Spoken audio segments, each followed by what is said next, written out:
Elizabeth II. Elizabeth II, Elizabeth Alexandra Mary, the 21st of April 1926 to the 8th of September 2022, was Queen of the United Kingdom and other Commonwealth realms from the 6th of February 1952 until her death in 2022.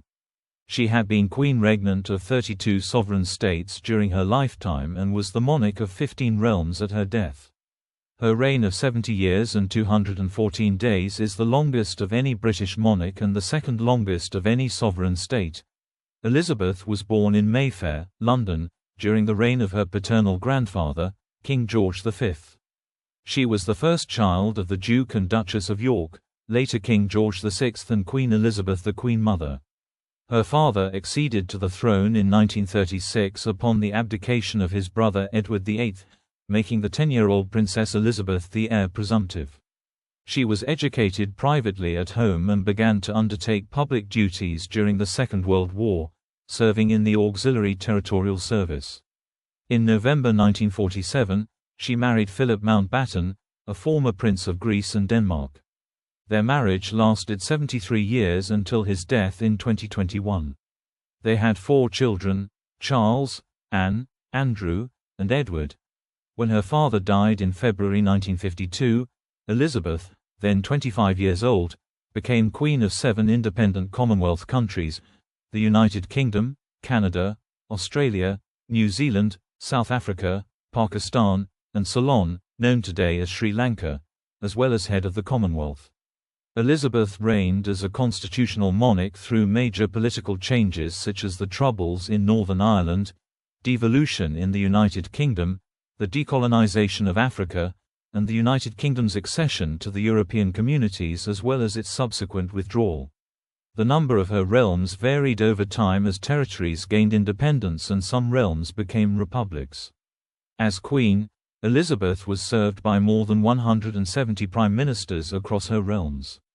Her many historic visits and meetings included state visits to China in 1986, to Russia in 1994, and to the Republic of Ireland in 2011, and meetings with 5 popes and 14 U.S. presidents. Significant events included her coronation in 1953 and the celebrations of her silver, golden, diamond, and platinum jubilees. Although there was occasional Republican sentiment and media criticism of her family, particularly after the breakdowns of her children's marriages, her annus horribilis in 1992, and the death in 1997 of her former daughter-in-law Diana, support for the monarchy and her personal popularity in the United Kingdom remained consistently high. Elizabeth died, aged 96 at Balmoral Castle, and was succeeded by her eldest son, Charles III. Early life. Elizabeth was born on the 21st of April 1926, the first child of Prince Albert, Duke of York, later King George VI, and his wife, Elizabeth, Duchess of York, later Queen Elizabeth the Queen Mother. Her father was the second son of King George V and Queen Mary, and her mother was the youngest daughter of Scottish aristocrat Claude Bowes-Lyon, 14th Earl of Strathmore and Kinghorn. She was delivered at 2:40 GMT by caesarean section at her maternal grandfather's London home, 17 Bruton Street in Mayfair. The Anglican Archbishop of York, Cosmo Gordon Lang, baptized her in the private chapel of Buckingham Palace on the 29th of May, and she was named Elizabeth after her mother, Alexandra after her paternal great-grandmother, who had died 6 months earlier, and Mary after her paternal grandmother. She was called Lilibet by her close family, based on what she called herself at first.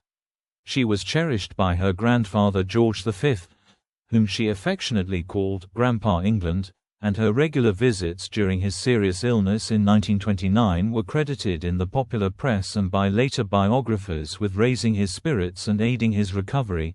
Elizabeth's only sibling, Princess Margaret, was born in 1930. The 2 princesses were educated at home under the supervision of their mother and their governess, Marion Crawford. Lessons concentrated on history, language, literature, and music. Crawford published a biography of Elizabeth and Margaret's childhood years entitled The Little Princesses in 1950, much to the dismay of the royal family. The book describes Elizabeth's love of horses and dogs, her orderliness, and her attitude of responsibility. Others echoed such observations. Winston Churchill described Elizabeth when she was 2 as a character. She has an air of authority and reflectiveness astonishing in an infant. Her cousin Margaret Rhodes described her as a jolly little girl, but fundamentally sensible and well-behaved. Elizabeth's early life was spent primarily at the Yorks' residences at 145 Piccadilly, their townhouse in London, and Royal Lodge in Windsor. Heir presumptive. During her grandfather's reign, Elizabeth was 3rd in the line of succession to the British throne, behind her uncle Edward, Prince of Wales, and her father. Although her birth generated public interest, she was not expected to become queen, as Edward was still young and likely to marry and have children of his own, who would precede Elizabeth in the line of succession. When her grandfather died in 1936 and her uncle succeeded as Edward VIII, she became 2nd in line to the throne, after her father. Later that year, Edward abdicated, after his proposed marriage to divorced American socialite Wallis Simpson provoked a constitutional crisis. Consequently, Elizabeth's father became king, taking the regnal name George VI. Since Elizabeth had no brothers, she became heir presumptive. If her parents had subsequently had a son, he would have been heir apparent and above her in the line of succession, which was determined by the male preference primogeniture in effect at the time. Elizabeth received private tuition in constitutional history from Henry Martin, Vice Provost of Eton College, and learned French from a succession of native-speaking governesses. A Girl Guides Company, the first Buckingham Palace company, was formed specifically so she could socialize with girls her age. Later, she was enrolled as a Sea Ranger. In 1939, Elizabeth's parents toured Canada and the United States. As in 1927, when they had toured Australia and New Zealand, Elizabeth remained in Britain since her father thought she was too young to undertake public tours. She looked tearful as her parents departed. They corresponded regularly, and she and her parents made the first royal transatlantic telephone call on the 18th of May. Second World War. In September 1939, Britain entered the Second World War. Lord Hailsham suggested that Princesses Elizabeth and Margaret should be evacuated to Canada to avoid the frequent aerial bombings of London by the Luftwaffe. This was rejected by their mother, who declared, "The children won't go without me. I won't leave without the king. And the king will never leave." The princesses stayed at Balmoral Castle, Scotland, until Christmas 1939, when they moved to Sandringham House, Norfolk.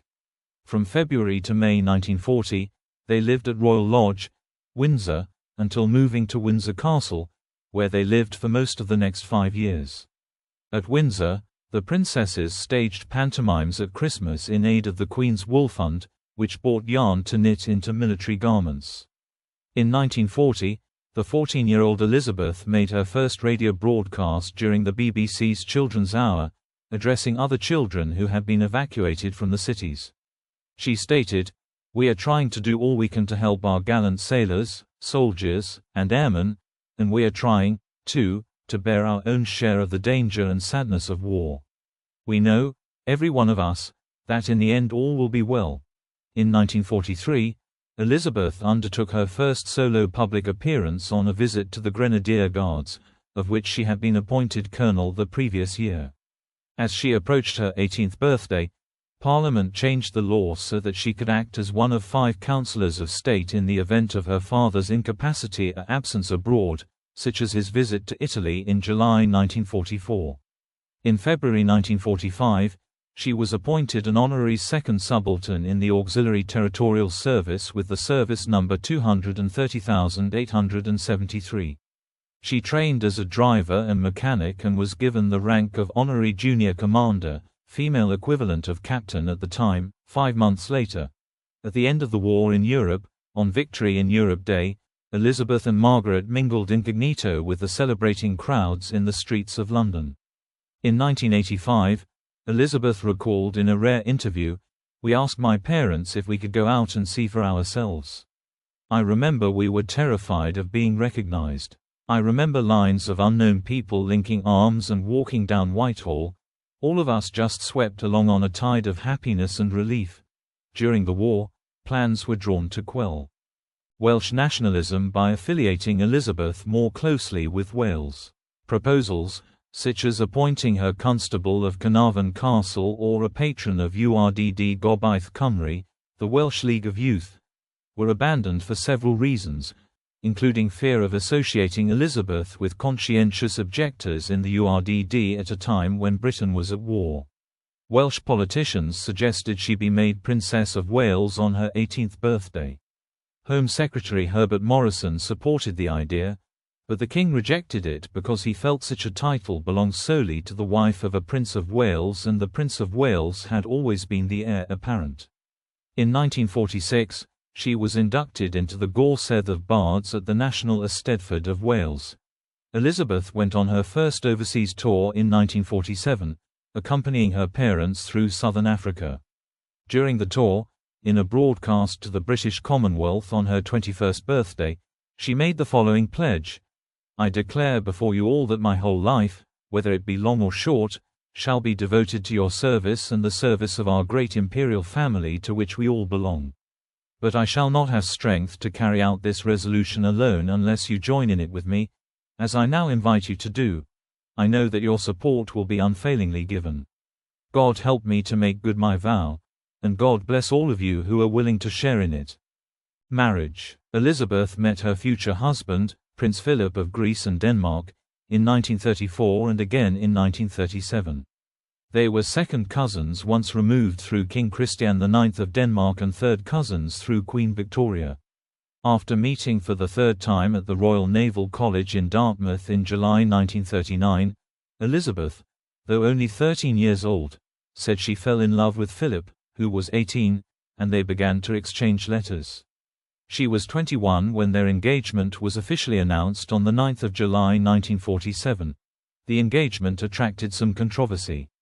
Philip had no financial standing, was foreign-born, though a British subject who had served in the Royal Navy throughout the Second World War, and had sisters who had married German noblemen with Nazi links. Marion Crawford wrote, "Some of the king's advisers did not think him good enough for her.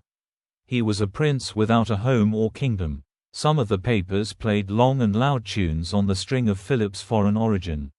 Later biographies reported that Elizabeth's mother had reservations about the union initially and teased Philip as the Hun.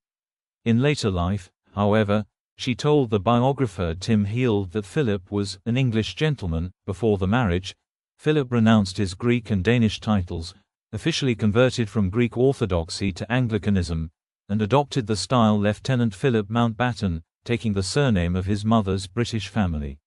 Shortly before the wedding, he was created Duke of Edinburgh and granted the style His Royal Highness. Elizabeth and Philip were married on 20 November 1947 at Westminster Abbey. They received 2,500 wedding gifts from around the world. Elizabeth required ration coupons to buy the material for her gown, which was designed by Norman Hartnell, because Britain had not yet completely recovered from the devastation of the war. In post-war Britain, it was not acceptable for Philip's German relations, including his 3 surviving sisters, to be invited to the wedding. Neither was an invitation extended to the Duke of Windsor, formerly King Edward VIII. Elizabeth gave birth to her first child, Prince Charles, in November 1948.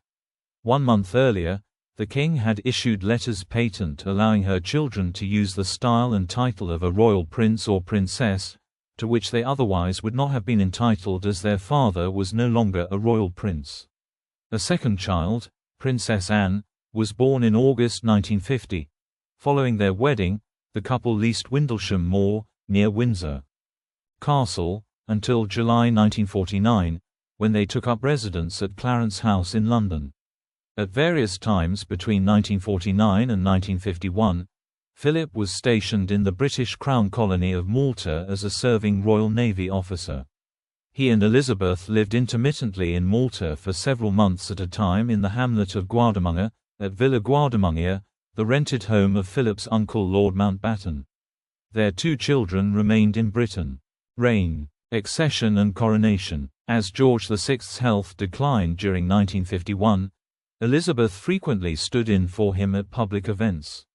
When she visited Canada and Harry S. Truman in Washington, D.C., in October 1951, her private secretary Martin Charteris carried a draft accession declaration in case the king died while she was on tour. In early 1952, Elizabeth and Philip set out for a tour of Australia and New Zealand by way of the British colony of Kenya. On the 6th of February, they had just returned to their Kenyan home, Sagana Lodge, after a night spent at Treetops Hotel, when word arrived of the death of Elizabeth's father. Philip broke the news to the new queen. She chose to retain Elizabeth as her regnal name, and was therefore called Elizabeth II. The numeral offended some Scots, as she was the first Elizabeth to rule in Scotland. She was proclaimed queen throughout her realms, and the royal party hastily returned to the United Kingdom. Elizabeth and Philip moved into Buckingham Palace. With Elizabeth's accession, it seemed possible that the royal house would take her husband's name, in line with the custom for married women of the time. Lord Mountbatten advocated for House of Mountbatten, and Philip suggested House of Edinburgh, after his ducal title. The British Prime Minister, Winston Churchill, and Elizabeth's grandmother Queen Mary favoured the retention of the House of Windsor. Elizabeth issued a declaration on 9 April 1952 that the royal house would continue to be Windsor. Philip complained, "I am the only man in the country not allowed to give his name to his own children." In 1960, the surname Mountbatten-Windsor was adopted for Philip and Elizabeth's male line descendants who do not carry royal titles. Amid preparations for the coronation, Princess Margaret told her sister she wished to marry Peter Townsend, a divorcee 16 years Margaret's senior with 2 sons from his previous marriage. Elizabeth asked him to wait for a year. In the words of her private secretary, the Queen was naturally sympathetic towards the princess, but I think she hoped, given time, the affair would peter out. Senior politicians were against the match and the Church of England did not permit remarriage after divorce. If Margaret had contracted a civil marriage, she would have been expected to renounce her right of succession. Margaret decided to abandon her plans with Townsend. In 1960, she married Anthony Armstrong Jones, who was created Earl of Snowdon the following year. They divorced in 1978. Margaret did not remarry. Despite Queen Mary's death on 24 March 1953, the coronation went ahead as planned on 2 June, as Mary had requested. The coronation ceremony in Westminster Abbey was televised for the first time, with the exception of the anointing and communion. On Elizabeth's instruction, her coronation gown was embroidered with the floral emblems of Commonwealth countries. Early reign. From Elizabeth's birth onwards, the British Empire continued its transformation into the Commonwealth of Nations. By the time of her accession in 1952, her role as head of multiple independent states was already established. In 1953, Elizabeth and Philip embarked on a 7-month round-the-world tour, visiting 13 countries and covering more than 40,000 miles, 64,000 kilometers, by land, sea and air. She became the first reigning monarch of Australia and New Zealand to visit those nations. During the tour, crowds were immense. 3/4 of the population of Australia were estimated to have seen her. Throughout her reign, she made hundreds of state visits to other countries and tours of the Commonwealth. She was the most widely travelled head of state. In 1956, the British and French Prime Ministers, Sir Anthony Eden and Guy Mollet, discussed the possibility of France joining the Commonwealth. The proposal was never accepted, and the following year France signed the Treaty of Rome, which established the European Economic Community, the precursor to the European Union. In November 1956, Britain and France invaded Egypt in an ultimately unsuccessful attempt to capture the Suez Canal. Lord Mountbatten said that Elizabeth was opposed to the invasion, though Eden denied it. Eden resigned 2 months later. The governing Conservative Party had no formal mechanism for choosing a leader, meaning that it fell to Elizabeth to decide whom to commission to form a government following Eden's resignation. Eden recommended she consult Lord Salisbury, the Lord President of the Council. Lord Salisbury and Lord Culmuir, the Lord Chancellor, consulted the British Cabinet, Churchill, and the chairman of the Backbench 1922 Committee, resulting in Elizabeth appointing their recommended candidate, Harold Macmillan. The Suez Crisis and the choice of Eden's successor led, in 1957, to the first major personal criticism of Elizabeth. In a magazine, which he owned and edited, Lord Altrincham accused her of being out of touch. Altrincham was denounced by public figures and slapped by a member of the public appalled by his comments. 6 years later, in 1963, Macmillan resigned and advised Elizabeth to appoint Alec Douglas Home as the Prime Minister, advice she followed. Elizabeth again came under criticism for appointing the Prime Minister on the advice of a small number of ministers or a single minister. In 1965, the Conservatives adopted a formal mechanism for electing a leader, thus relieving the Queen of her involvement. In 1957, Elizabeth made a state visit to the United States, where she addressed the United Nations General Assembly on behalf of the Commonwealth. On the same tour, she opened the 23rd Canadian Parliament, becoming the first monarch of Canada to open a parliamentary session. 2 years later, solely in her capacity as Queen of Canada, she revisited the United States and toured Canada. In 1961, she toured Cyprus, India, Pakistan, Nepal, and Iran.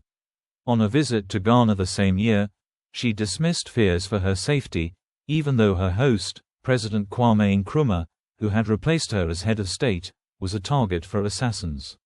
Harold Macmillan wrote, "The Queen has been absolutely determined all through. She is impatient of the attitude towards her to treat her as a film star. She has indeed the heart and stomach of a man. She loves her duty and means to be a queen." Before her tour through parts of Quebec in 1964, the press reported that extremists within the Quebec separatist movement were plotting Elizabeth's assassination. No assassination attempt was made, but a riot did break out while she was in Montreal. Her calmness and courage in the face of the violence was noted. Elizabeth gave birth to her third child, Prince Andrew, in February 1960. This was the first birth to a reigning British monarch since 1857. Her fourth child, Prince Edward, was born in March 1964. Political reforms and crises. The 1960s and 1970s saw an acceleration in the decolonization of Africa and the Caribbean. More than 20 countries gained independence from Britain as part of a planned transition to self-government. In 1965, however, the Rhodesian Prime Minister, Ian Smith, in opposition to moves towards majority rule, unilaterally declared independence while expressing loyalty and devotion to Elizabeth. Although Elizabeth formally dismissed him, and the international community applied sanctions against Rhodesia, his regime survived for over a decade. As Britain's ties to its former empire weakened, the British government sought entry to the European Community, a goal it achieved in 1973. In 1966, the Queen was criticised for waiting 8 days before visiting the village of Aberfan, where a mining disaster killed 116 children and 28 adults. Martin Charteris said that the delay, made on his advice, was a mistake that she later regretted. Elizabeth toured Yugoslavia in October 1972, becoming the first British monarch to visit a communist country. She was received at the airport by President Josip Broz Tito, and a crowd of thousands greeted her in Belgrade.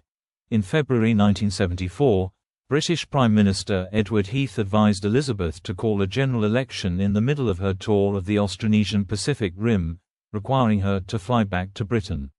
The election resulted in a hung parliament. Heath's Conservatives were not the largest party but could stay in office if they formed a coalition with the Liberals. When discussions on forming a coalition foundered, Heath resigned, and Elizabeth asked the leader of the opposition, Labour's Harold Wilson, to form a government. A year later, at the height of the 1975 Australian constitutional crisis, the Australian Prime Minister, Gough Whitlam, was dismissed from his post by Governor-General Sir John Kerr, after the opposition-controlled Senate rejected Whitlam's budget proposals.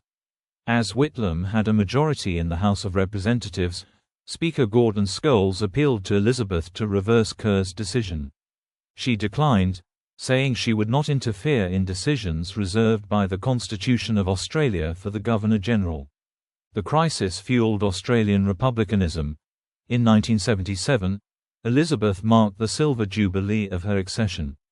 Parties and events took place throughout the Commonwealth, many coinciding with her associated national and Commonwealth tours. The celebrations reaffirmed Elizabeth's popularity, despite virtually coincident negative press coverage of Princess Margaret's separation from her husband, Lord Snowdon. In 1978, Elizabeth endured a state visit to the United Kingdom by Romania's communist leader, Nicolae Ceausescu, and his wife, Elena, though privately she thought they had blood on their hands. The following year brought two blows: the unmasking of Anthony Blunt, former surveyor of the Queen's Pictures, as a communist spy, and the assassination of Lord Mountbatten by the Provisional Irish Republican Army. According to Paul Martin Sr., by the end of the 1970s, Elizabeth was worried the Crown had little meaning for Pierre Trudeau, the Canadian Prime Minister. Tony Benn said Elizabeth found Trudeau rather disappointing. Trudeau's supposed republicanism seemed to be confirmed by his antics, such as sliding down banisters at Buckingham Palace and pirouetting behind Elizabeth's back in 1977, and the removal of various Canadian royal symbols during his term of office. In 1980, Canadian politicians sent to London to discuss the patriation of the Canadian Constitution found Elizabeth better informed than any of the British politicians or bureaucrats. She was particularly interested after the failure of Bill C-60, which would have affected her role as head of state. Perils and dissent. During the 1981 Trooping the Colour ceremony, 6 weeks before the wedding of Prince Charles and Lady Diana Spencer, 6 shots were fired at Elizabeth from close range as she rode down the Mall, London, on her horse, Burmese. Police later discovered the shots were blanks. The 17-year-old assailant, Marcus Sargent, was sentenced to 5 years in prison and released after 3. Elizabeth's composure and skill in controlling her mount were widely praised. That October, Elizabeth was the subject of another attack while on a visit to Dunedin, New Zealand.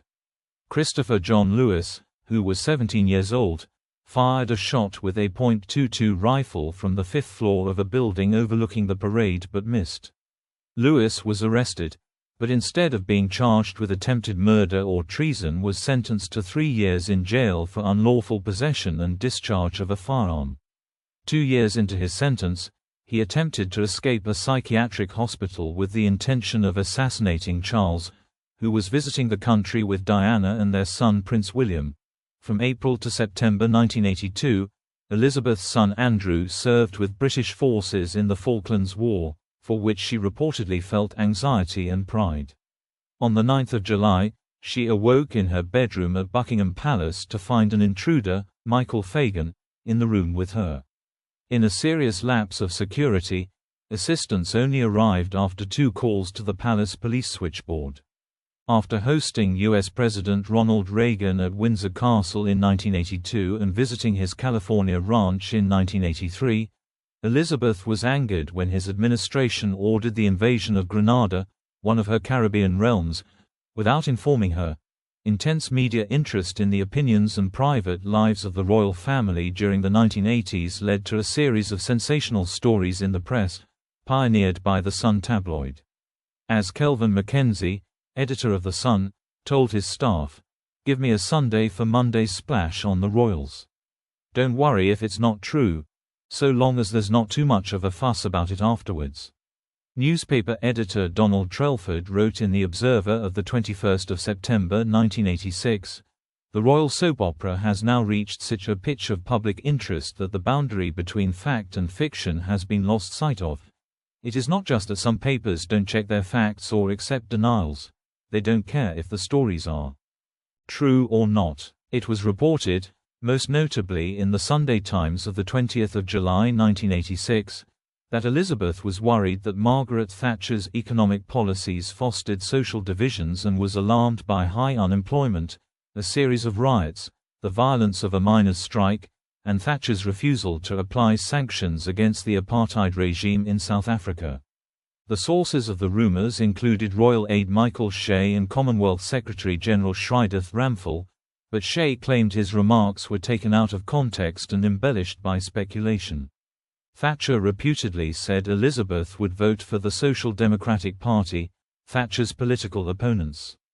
Thatcher's biographer John Campbell claimed, the report was a piece of journalistic mischief-making.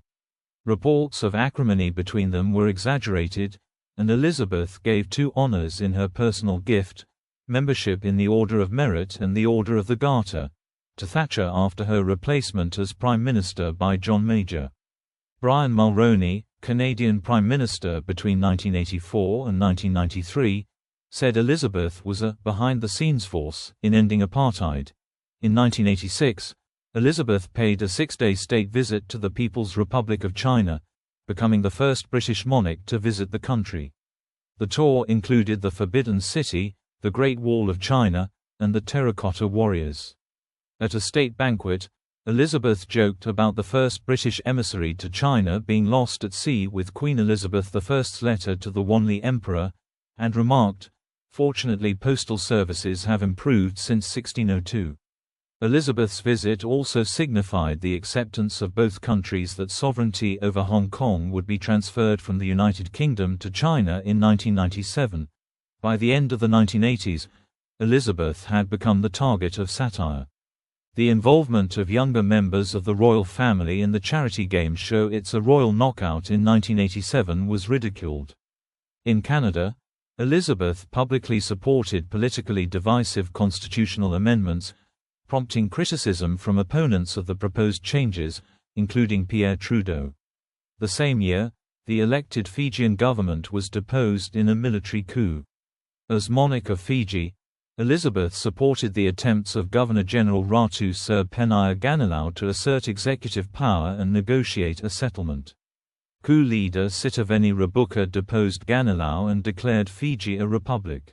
Turbulent years. In the wake of coalition victory in the Gulf War, Elizabeth became the first British monarch to address a joint meeting of the United States Congress in May 1991.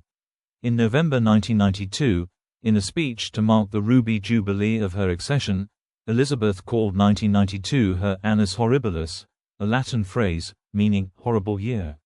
Republican feeling in Britain had risen because of press estimates of Elizabeth's private wealth, contradicted by the palace, and reports of affairs and strained marriages among her extended family. In March, her second son, Prince Andrew, separated from his wife, Sarah. Her daughter, Princess Anne, divorced Captain Mark Phillips in April. Angry demonstrators in Dresden threw eggs at Elizabeth during a state visit to Germany in October, and a large fire broke out at Windsor Castle, one of her official residences, in November. The monarchy came under increased criticism and public scrutiny. In an unusually personal speech, Elizabeth said that any institution must expect criticism, but suggested it might be done with a touch of humor, gentleness and understanding. 2 days later, John Major announced plans to reform the royal finances, drawn up the previous year, including Elizabeth paying income tax from 1993 onwards, and a reduction in the civil list.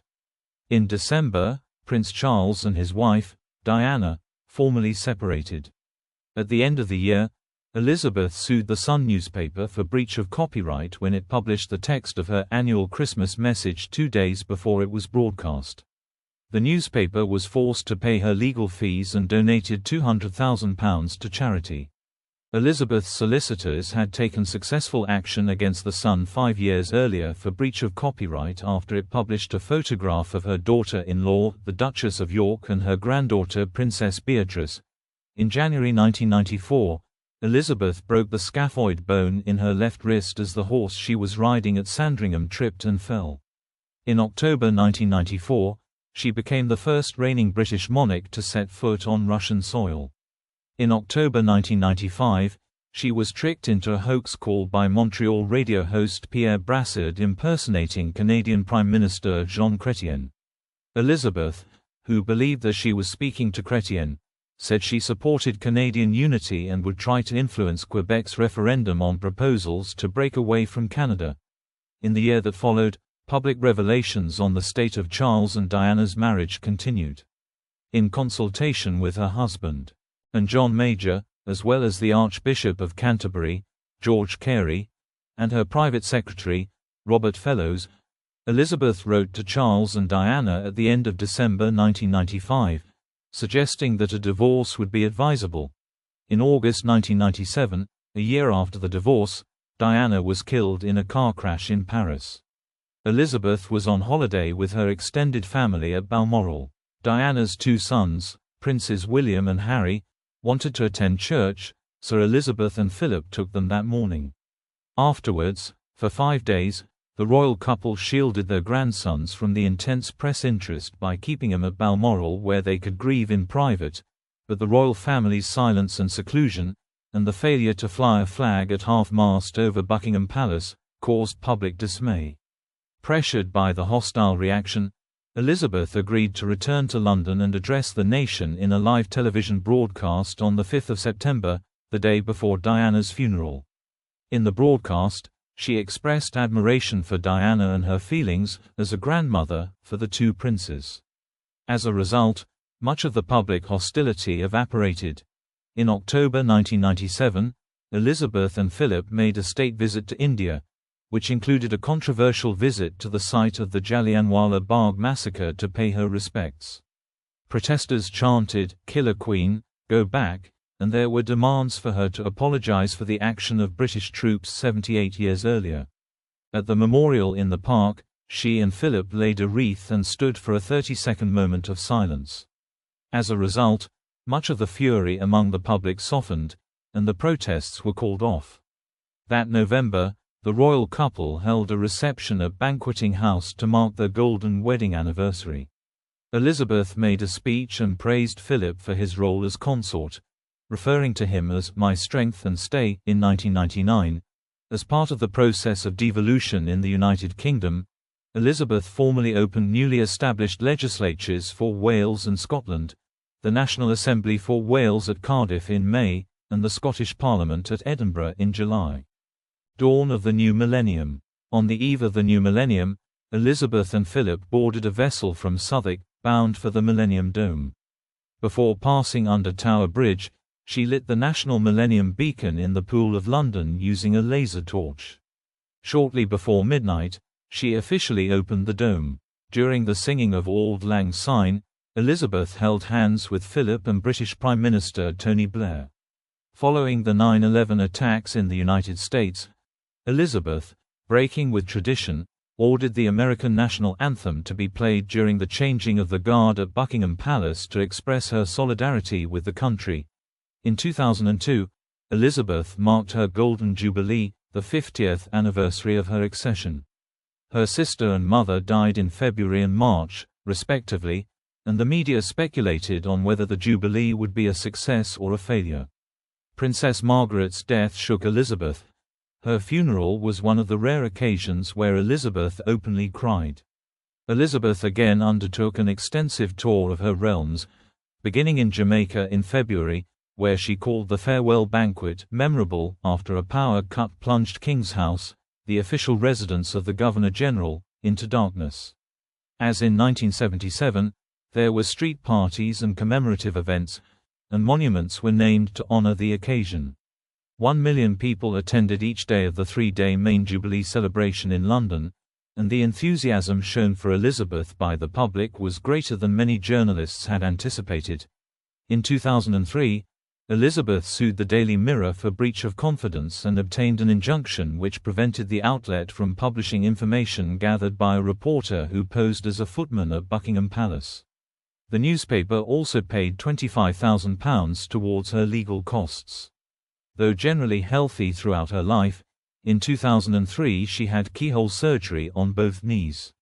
In October 2006, she missed the opening of the new Emirates Stadium because of a strained back muscle that had been troubling her since the summer.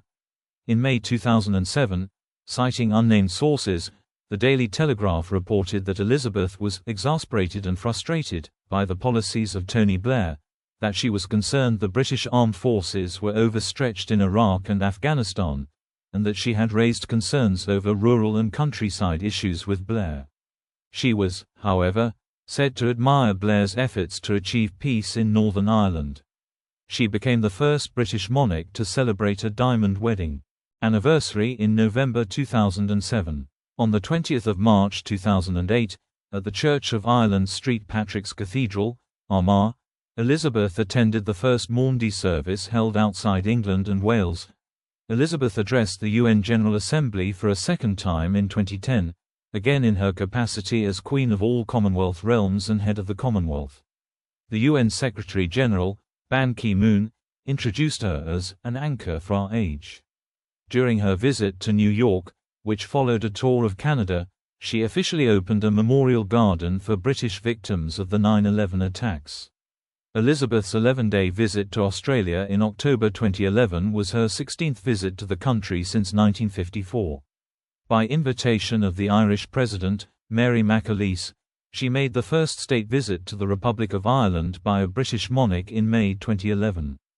Diamond Jubilee and milestones. The 2012 Diamond Jubilee marked 60 years since Elizabeth's accession, and celebrations were held throughout her realms, the wider Commonwealth, and beyond. She and Philip undertook an extensive tour of the United Kingdom, while their children and grandchildren embarked on royal tours of other Commonwealth states on her behalf. On the 4th of June, Jubilee beacons were lit around the world. On the 18th of December, the Queen became the first British sovereign to attend a peacetime cabinet meeting since George III in 1781. Elizabeth, who opened the Montreal Summer Olympics in 1976, also opened the 2012 Summer Olympics and Paralympics in London, making her the first head of state to open 2 Olympic Games in 2 countries. For the London Olympics, she portrayed herself in a short film as part of the opening ceremony, alongside Daniel Craig as James Bond. On the 4th of April 2013, she received an honorary BAFTA award for her patronage of the film industry and was called the most memorable Bond girl yet, at a special presentation at Windsor Castle. In March 2013, the Queen stayed overnight at King Edward VII's Hospital as a precaution after developing symptoms of gastroenteritis. A week later, she signed the new Charter of the Commonwealth. That year, because of her age and the need for her to limit travelling, she chose not to attend the biennial Commonwealth Heads of Government meeting for the first time in 40 years.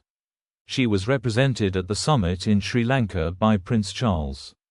On the 20th of April 2018, the Commonwealth Heads of Government announced that Charles would succeed her as head of the Commonwealth, which the Queen stated as her sincere wish. She underwent cataract surgery in May 2018. In March 2019, she gave up driving on public roads, largely as a consequence of a car accident involving her husband 2 months earlier. On the 21st of December 2007, Elizabeth surpassed her great-great-grandmother, Queen Victoria, to become the longest-lived British monarch, and she became the longest-reigning British monarch and longest-reigning Queen Regnant and female head of state in the world on the 9th of September 2015. She became the oldest living monarch after the death of King Abdullah of Saudi Arabia on the 23rd of January 2015. She later became the longest-reigning current monarch and the longest-serving current head of state following the death of King Bhumibol of Thailand on the 13th of October 2016, and the oldest current head of state on the resignation of Robert Mugabe of Zimbabwe on the 21st of November 2017. On the 6th of February 2017, she became the first British monarch to commemorate her Sapphire Jubilee, and on the 20th of November that year, she was the first British monarch to celebrate a platinum wedding anniversary. Philip had retired from his official duties as the Queen's consort in August 2017. Pandemic and widowhood. On the 19th of March 2020, as the COVID-19 pandemic hit the United Kingdom, Elizabeth moved to Windsor Castle and sequestered there as a precaution. Public engagements were cancelled and Windsor Castle followed a strict sanitary protocol nicknamed HMS Bubble on the 5th of April, in a televised broadcast watched by an estimated 24 million viewers in the United Kingdom. Elizabeth asked people to take comfort that while we may have more still to endure, better days will return. We will be with our friends again. We will be with our families again. We will meet again. On the 8th of May, the 75th anniversary of VE Day, in a television broadcast at 9 p.m., the exact time at which her father had broadcast to the nation on the same day in 1945, she asked people to never give up, never despair. In 2021, she received her first and second COVID-19 vaccinations in January and April respectively. Prince Philip died on 9 April 2021, after 73 years of marriage, making Elizabeth the first British monarch to reign as a widow or widower since Queen Victoria. She was reportedly at her husband's bedside when he died, and remarked in private that his death had left a huge void. Due to the COVID-19 restrictions in place in England at the time, Elizabeth sat alone at Philip's funeral service, which evoked sympathy from people around the world. It was later reported in the press that Elizabeth had rejected a government offer to relax the rules. In her Christmas broadcast that year, which was ultimately her last, she paid a personal tribute to her beloved Philip, saying, "That mischievous, inquiring twinkle was as bright at the end as when I first set eyes on him." Despite the pandemic, Elizabeth attended the 2021 state opening of Parliament in May, the 47th G7 summit in June, and hosted U.S. President Joe Biden at Windsor Castle. Biden was the 14th U.S. president that the Queen had met. In October 2021, Elizabeth cancelled a planned trip to Northern Ireland and stayed overnight at King Edward VII's Hospital for preliminary investigations. On Christmas Day 2021, while she was staying at Windsor Castle, 19-year-old Jaswant Singh Chahal broke into the gardens using a rope ladder and carrying a crossbow with the aim of assassinating Elizabeth in revenge for the Amritsar massacre. Before he could enter any buildings, he was arrested and detained under the Mental Health Act. In 2023, he pleaded guilty to attempting to injure or alarm the sovereign. Platinum Jubilee and beyond. Elizabeth's Platinum Jubilee celebrations began on 6 February 2022, marking 70 years since her accession. In her Accession Day message, she renewed her commitment to a lifetime of public service, which she had originally made in 1947. Later that month, Elizabeth fell ill with COVID-19 along with several family members, but she only exhibited mild cold-like symptoms and recovered by the end of the month. She was present at the service of Thanksgiving for her husband at Westminster Abbey on 29 March, but was unable to attend both the annual Commonwealth Day service that month and the Royal Maundy service in April, because of episodic mobility problems. In May, she missed the state opening of Parliament for the first time in 59 years. She did not attend the state openings in 1959 and 1963 as she was pregnant with Prince Andrew and Prince Edward, respectively. The Queen was largely confined to balcony appearances during the public Jubilee celebrations, and she missed the national service of Thanksgiving on 3 June. On 13 June, she became the second longest reigning monarch in history, among those whose exact dates of reign are known, with 70 years and 127 days on the throne, surpassing King Bhumibol Adulyadej of Thailand. On 6 September, she appointed her 15th British Prime Minister, Liz Truss, at Balmoral Castle in Scotland. This was the only occasion on which Elizabeth received a new Prime Minister at a location other than Buckingham Palace. No other British monarch appointed as many Prime Ministers. The Queen's last public message was issued on 7 September, in which she expressed her sympathy for those affected by the Saskatchewan stabbings. Elizabeth did not plan to abdicate, though she took on fewer public engagements in her later years and Prince Charles performed more of her duties. She told Canadian Governor-General Adrienne Clarkson in a meeting in 2002 that she would never abdicate, saying, "It is not our tradition. Although, I suppose if I became completely gaga, one would have to do something." In June 2022, Elizabeth met the Archbishop of Canterbury, Justin Welby, who came away thinking there is someone who has no fear of death, has hope in the future, knows the rock on which she stands and that gives her strength.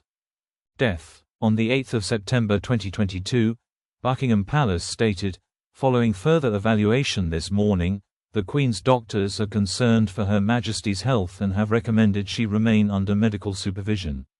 The Queen remains comfortable and at Balmoral." Her immediate family rushed to Balmoral. She died peacefully at 1510 British summertime at the age of 96. Her death was announced to the public at 1830, setting in motion Operation London Bridge and, because she died in Scotland, Operation Unicorn. Elizabeth was the first monarch to die in Scotland since James V in 1542. Her death certificate recorded her cause of death as old age.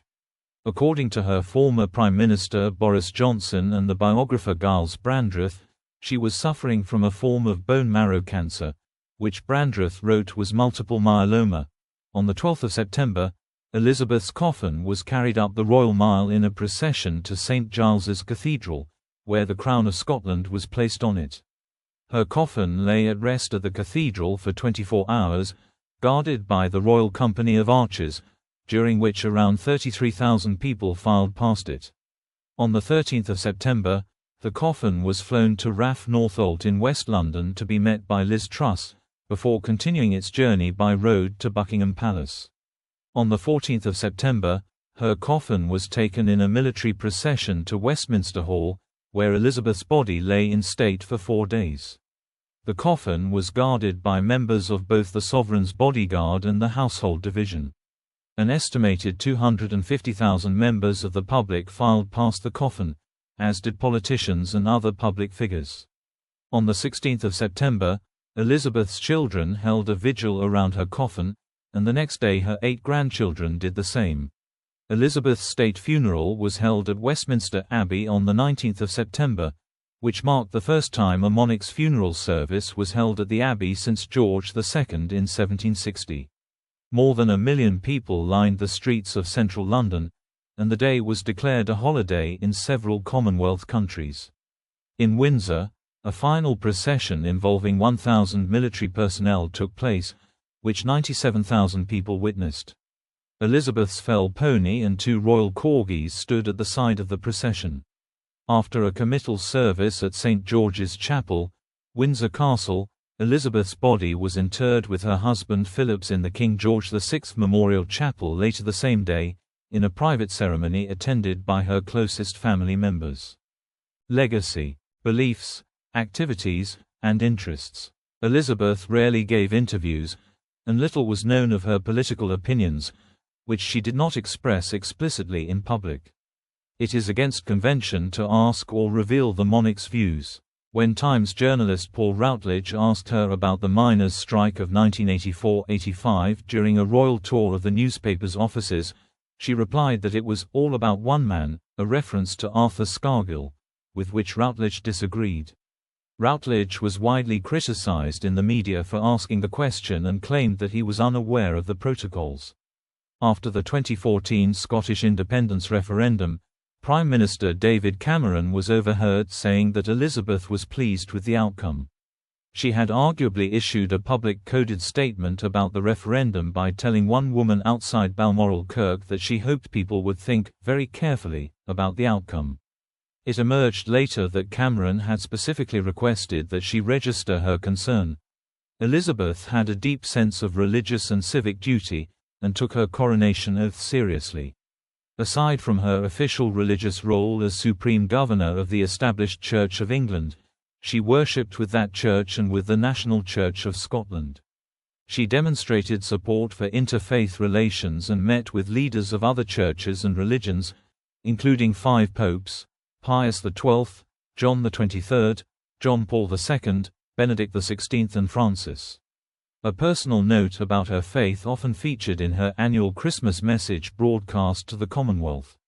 In 2000, she said, "To many of us, our beliefs are of fundamental importance. For me, the teachings of Christ and my own personal accountability before God provide a framework in which I try to lead my life. I, like so many of you, have drawn great comfort in difficult times from Christ's words and example." Elizabeth was patron of more than 600 organizations and charities. The Charities Aid Foundation estimated that Elizabeth helped raise over £1.4 billion for her patronages during her reign. Her main leisure interests included equestrianism and dogs, especially her Pembroke Welsh corgis. Her lifelong love of corgis began in 1933 with Dookie, the first of many royal corgis. Scenes of a relaxed, informal home life were occasionally witnessed. She and her family, from time to time, prepared a meal together and washed the dishes afterwards. Media depiction and public opinion. In the 1950s, as a young woman at the start of her reign, Elizabeth was depicted as a glamorous, fairy tale queen. After the trauma of the Second World War, it was a time of hope, a period of progress and achievement heralding a new Elizabethan age. Lord Altringham's accusation in 1957 that her speeches sounded like those of a priggish schoolgirl was an extremely rare criticism. In the late 1960s, attempts to portray a more modern image of the monarchy were made in the television documentary Royal Family and by televising Prince Charles's investiture as Prince of Wales. Elizabeth also instituted other new practices. Her first royal walkabout, meeting ordinary members of the public, took place during a tour of Australia and New Zealand in 1970. Her wardrobe developed a recognizable, signature style driven more by function than fashion. In public, she took to wearing mostly solid-color overcoats and decorative hats, allowing her to be seen easily in a crowd. By the end of her reign, nearly one-third of Britons had seen or met Elizabeth in person. At Elizabeth's Silver Jubilee in 1977, the crowds and celebrations were genuinely enthusiastic, but, in the 1980s, public criticism of the royal family increased, as the personal and working lives of Elizabeth's children came under media scrutiny. Her popularity sank to a low point in the 1990s. Under pressure from public opinion, she began to pay income tax for the first time, and Buckingham Palace was opened to the public. Although support for republicanism in Britain seemed higher than at any time in living memory, Republican ideology was still a minority viewpoint, and Elizabeth herself had high approval ratings. Criticism was focused on the institution of the monarchy itself, and the conduct of Elizabeth's wider family, rather than her own behavior and actions. Discontent with the monarchy reached its peak on the death of Diana, Princess of Wales, although Elizabeth's personal popularity, as well as general support for the monarchy, rebounded after her live television broadcast to the world 5 days after Diana's death. In November 1999, a referendum in Australia on the future of the Australian monarchy favoured its retention in preference to an indirectly elected head of state. Many Republicans credited Elizabeth's personal popularity with the survival of the monarchy in Australia. In 2010, Prime Minister Julia Gillard noted that there was a deep affection for Elizabeth in Australia and that another referendum on the monarchy should wait until after her reign.